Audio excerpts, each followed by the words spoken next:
안녕하십니까. 안세현 대표 박인종 회사입니다. 오늘 이제 340강은요.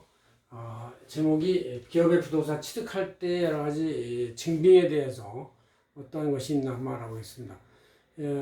부동산이 이제 자꾸 불안하니까 자꾸 사람들이 이제 기업으로 사는 경우도 있고, 물론 개인들로 사는 게 원칙이지만 이제 또 기업을 통한 이제 여러 가지 일가구 주택의 뭐 어떤 분리 문제 뭐 이런 걸 생각해서 머리를 쓰다 보니까 기업을 통한 주택 취득 뭐 이런 것까지 생각하고 있는데, 기업은 이제 법인격이니까 잠자는 것이 아니죠. 그래서 이제 잠잘 이유가 없으니까 주택 취득할 이유가 없는데, 주택을 취득하면 원칙적으로 비효명 부동산으로서 옛날에는 규제가 심했는데 요새는 그렇게까지 규제가 심하지 않아가지고 하는 경우도 있어요. 단 요새 이제 새로운 부동산 대책에 의해서 종부세는 개인이 소유한 거에 바로 위에 있는 걸로 봐가지고 아예 과세 강화하겠다 이렇게 해서 이제 사실은 종부세 과세를 단독 과세하는 걸로 봐가지고 법인 이름으로 주택 취득하는 것은 이제 물 건너간 얘기 같다 그런 얘기인데, 주택이 아닌 다른 부동산은 아직도 가능하다 이렇게 볼 수가 있습니다. 자, 그럴 때 회사가 법인이 부동산을 취득할 때 어떠한 취득 적격 증빙에 대해서 생각해보면 이제 그런 말 알아보겠습니다. 일반적인 적격 증빙은 수행계약서나 계란서, 신용카드 매출전표, 현금영수증 같은 걸 예시를 들 수가 있겠죠.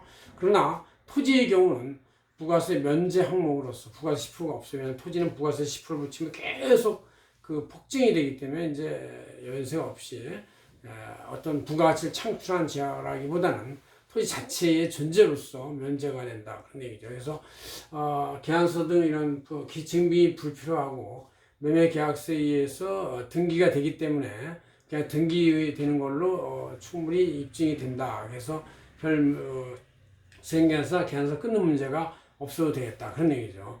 대신에 건물은 이제 소모가 되는 것이죠. 건물은 지었다가 몇십 년 지나면 어쨌든 가치가 0으로 떨어지고, 실제 우리가 또 이런 웬만한 20년 이상 된 부동산의 경우는 그 값이 토지 값으로만 계산이 되는 것이지 건물 값은 거의 쳐주지도 않는 개념으로 얘기가 돼 있어요. 자, 그러나 건물은 가치가 본질적으로 있긴 있다. 그래서 부가세 과세 항목으로서 신축이나 수행계 구입 모두 수행계약서가 필요하다. 그렇죠. 수행계약서를 끊어줘야 한다는 얘기죠.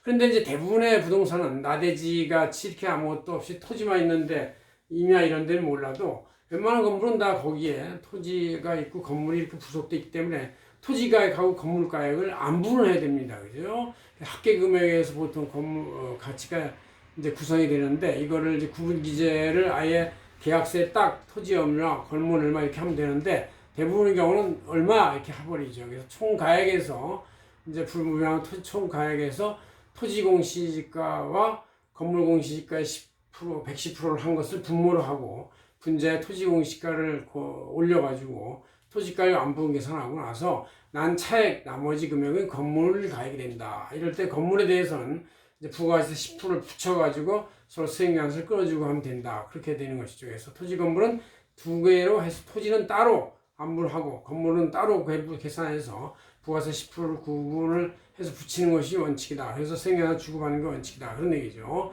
자, 이제 어떤 법인이 개인에게서 토지를 구입할 때는 비사업 개인이기 때문에 수행계약서 같은 건 없습니다. 예. 그래서 그 계약서에 있고 권리 없고 계약서에서 그것을 계약에 의해서 이제 등기를 하니까 권리증이 되는 것이죠.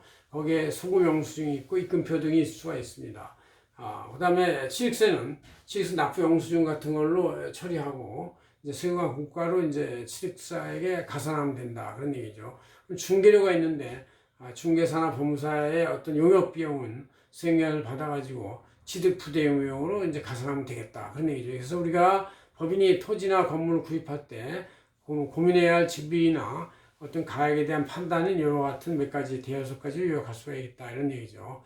고맙습니다. 안세현 대표 박인종 회장이었습니다.